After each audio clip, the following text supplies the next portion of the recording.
else other than Korea, like America or European countries. But you know, in American Army, you have all kinds of races and people, and you know, the language English was really it was fun to me because you know, when I first started work as a Katusha soldier in American Army, I couldn't speak a word in English. You know, because you know, as soon as those other soldiers found out that I'm not that good at English, they actually stopped giving me any work. But that was not a good thing for me, because for me it was really, really good. I mean, really good amount of stress for me. So after I figured out that English language skill is really must thing to become it's very important. You know, yeah, exactly.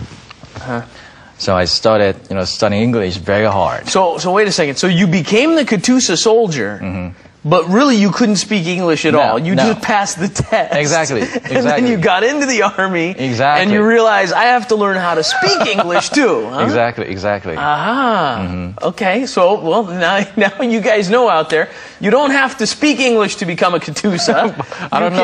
You can just write the test really well. But I'm not sure if that applies to right now, to the system at this moment, but back then, like, you know, over 10 years ago, you know, you only had to take a little written test in English and history and philosophy. And you take a test and pass, and you become a Katusha soldier. Okay.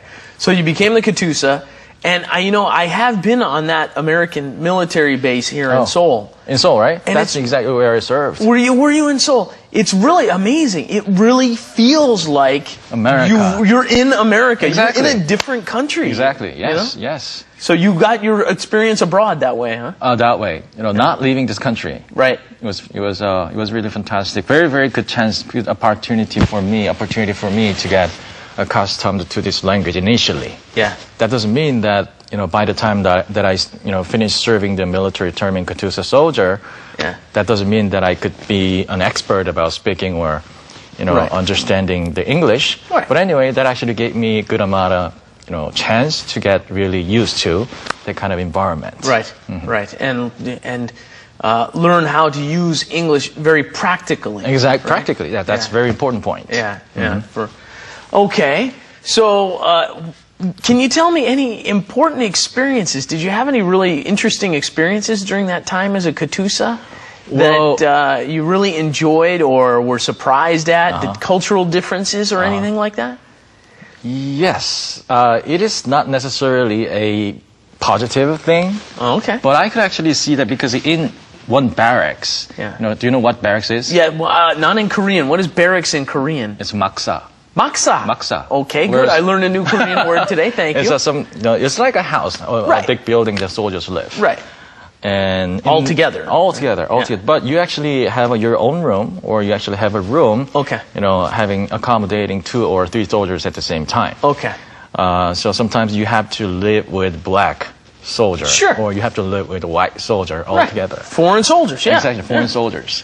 But it is not that easy to mingle with each other because there are cultural differences. Right. And even though we're not doing anything to each other, sometimes there's some sort of really bad blood, you know, growing up in between.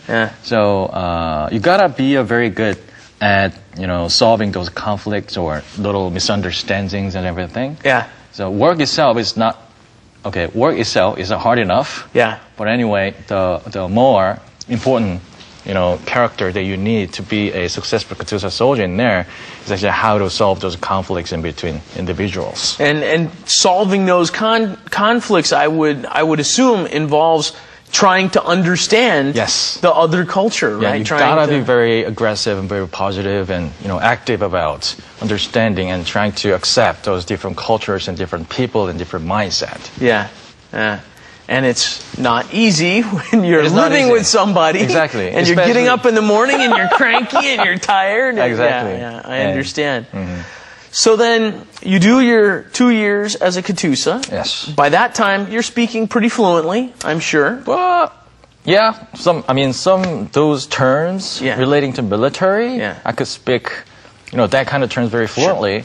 But whenever you go to other field, then you gotta learn those a different set of vocabulary and things like that. Yeah. Yes. Well, when I say fluently, and this is for you people at home, this is a little bit a thing that sometimes people don't understand. Fluently does not mean you speak the language perfectly. Mm-hmm. It means that you can speak the language at a good speed, you know, relatively quickly.